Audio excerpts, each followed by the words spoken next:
Welcome back. S&P Case-Shiller Home Price Index was reported mildly optimistic, but we're going to dive into the charts. There may be a different story. The 20 City House Price Index rose 0.9% month over month, down 1.2% year over year. Prices were up for the fourth month in a row. The national index rose 0.7%. That was unchanged year over year. The all transactions home price index was unchanged month over month, up 1.2% nationally year over year. So very minor moves. The home price index on the top represents our national index, and we can see that this is a fourth increase in a row. Now, the home price index and the 20 city home price index, which focuses on the 20 largest metropolitan cities to derive these averages, those are based on an index starting in the year 2000 at a level of 100. The all transactions house price index actually started back in the 1980s at a level of 100. Just so you know, it really doesn't matter in terms of, what we're talking about here. But overall, we can see, and these are month over month figures. So we see month over month, there has been increases in the 20 city home price index and the overall national home price index. And that looks like it's good news. This is the home price index in the red, and the blue is a federal funds rate. And we can see there's a very, very strong inverse correlation. When interest rates go up, the home price index goes down, as we can see what happened in 2019. Then obviously we had a period of very low interest rates and a lot of stimulus, which sent the home price index to historic highs. And at the same period of time, and this is a year over year basis, by the way, so we're seeing 20%, year over year returns. And at that time, we had, of course, very low interest rates. Now, since then, we've seen a massive increase in interest rates, and the home price index overall year over year has declined rapidly. Now, I know it's again the fourth increase in a row on a month over month basis, but on a year over year basis, we can see a massive, massive fall in the home price index. We can compare this to the S&P 500, which in this case is in blue, and we can see a very strong positive correlation, which makes sense. During strong economic periods of time, home prices go up and so do stocks. What's interesting, though, is that we see a divergence here, which emerged mid last year, around 2022, when the stock market just continued to move higher and higher as this home price index continued to decline. Very curious, and this is a phenomenon we've seen on other charts as well. Here we see the 1 year Treasury bond in blue, the 10-year Treasury bond in green, that's in terms of interest rates, and the home price index in red. What's curious is the beginning of the inverted bond market, which took place June of 2022, coincides with the divergence that we saw in the prior chart with the S&P 500. There was a convergence, an agreement. When stocks were going down, the home price index was going down.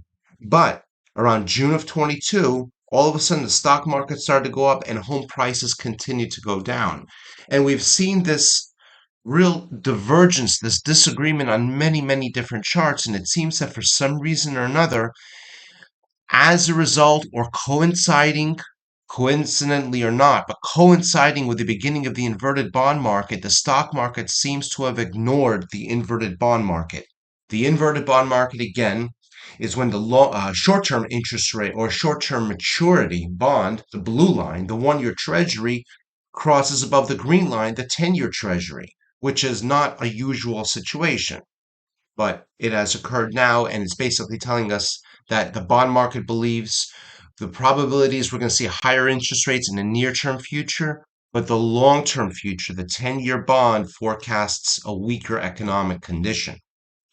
Here we see a chart going back all the way to 2002, so we have a really good perspective on how these indices have behaved in the past. The blue line is a 20 city home price index.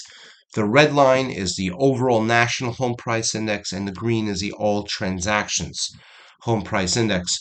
This is on a year over year basis, and we can see these lines move very close together. Now, a housing analyst may want to dive into the details on why the 20 city home price index fell below the others in 2008 and why it actually was considered to be very volatile and moved to the upside more. Maybe that's just the nature of it. I don't know that that helps us much here, but it is interesting to note the position of the charts. Go back to the year 2002, obviously recovering from the tech bubble crash, and then we saw a huge decline after hitting highs, 15% year over year growth in 2004, 2005. We began to see declines even as early as 2005. We ultimately saw lows of negative 20% year over year on the 20 city home price index, coinciding with the bottom of the housing market crash 2008, 2009. That recovered. Now we've seen these historic highs we reached last year, and now we're hitting lows we have not seen going back to 2011. So, on a year over year basis, and I think it's important to talk about the housing market in particular on a year over year basis because the housing market is seasonal. So, we want to compare this July to last July, this June to last June, and not on a month to month basis. And we can see here that we're hitting levels, we're just barely in the negative territory, but we can see for the home price index, negative territory is actually a very unusual situation. We were in negative territory coming out of the housing crash in 2011, but that negative territory, meaning home prices declining, began 2007. We saw a blip up after the recovery of 2009, 10, but really these negative prices only were sustained during those very, very bad housing market years. We've once again breached into negative territory. I know it's only negative 1.2%, but putting it in this type of perspective, I think it is pretty significant. Now, compare the charts. Left-hand side shows us Case-Shiller Home Price Index, year-over-year basis, 2002 through 2009. The right side of the chart is present day. Now, the right side of the chart, by the way, when we say present day, it's the June report. These reports are delayed. So just to let you know, we're not talking about August data here. It's the most recent report that was released this morning. Nevertheless, we can see the pattern that we saw in 2000 five, 4 and 5 particularly, we saw highs around 15% year over year, and then we started to see declines. Now, from the top of the market, which looks to be around late 2005, third, fourth quarter 2005, it ultimately crashed and hit a low 3 years later, bottom 2008, 2009. Well, we saw the top of the market over 20% year over year return 2022. Now, does this mean that we're going to see the bottom of the market 3 years later? I don't know if it's enough data to ascertain that specific pattern, but it's interesting to see how the housing market sustained a slide for 3 years. We're now let's see, the top of the market here was probably the beginning of 22, and now we're mid 23. We're about a year and a half into the decline. Again, we don't know if every single housing market decline lasts for exactly 3 years in duration, but it's interesting to see we're only halfway into if we follow the previous pattern. Now, over the weekend, Federal Reserve Governor Michelle Bowman spoke, and among other things, she said additional rate increases will likely be needed to get inflation on a path to the FOMC's 2% target, and that was at the Kansas Bankers Association. Well, that's in complete agreement with what Chairman Powell said during the Jackson Hole summit last week. But if you recall, last week we saw a less than 80% chance, maybe a 78 point something percent chance the Federal Reserve was going to raise rates. Well, we've seen the market move 78%. We can see the red bubbles at the top represent the probabilities measured by the federal funds futures that the Federal Reserve in their September meeting coming up will keep rates unchanged at 5.25 to 5.50. That's where they are right now. After the Jackson Hole, Wyoming meeting last week, we had a 78% chance that they were going to keep rates unchanged. We had a 22% chance they may raise rates 5 to the blue bubbles, which represent 5.5 to 5.75.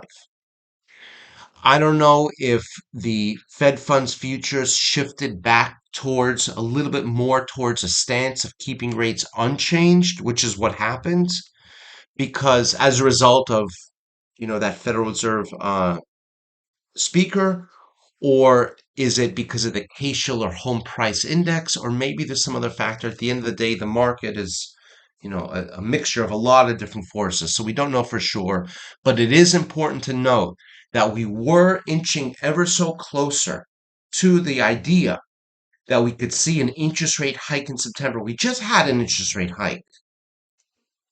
Now we're backing away from that. It looks like we were at 78% and now we're at 86.6%. Now, if you recall last week, we had some uneasy stock markets. The stock market since then has begun to rally. It seems that the stock market, the S&P 500, the Dow, they're moving up in anticipation the Federal Reserve will not raise interest rates, and it's very logical. Stocks don't like high interest rates. High interest rates make it more difficult for the consumer to buy a house, to finance a new car. It makes it more difficult for companies to go out and borrow. It slows down growth, which is the purpose of higher interest rates.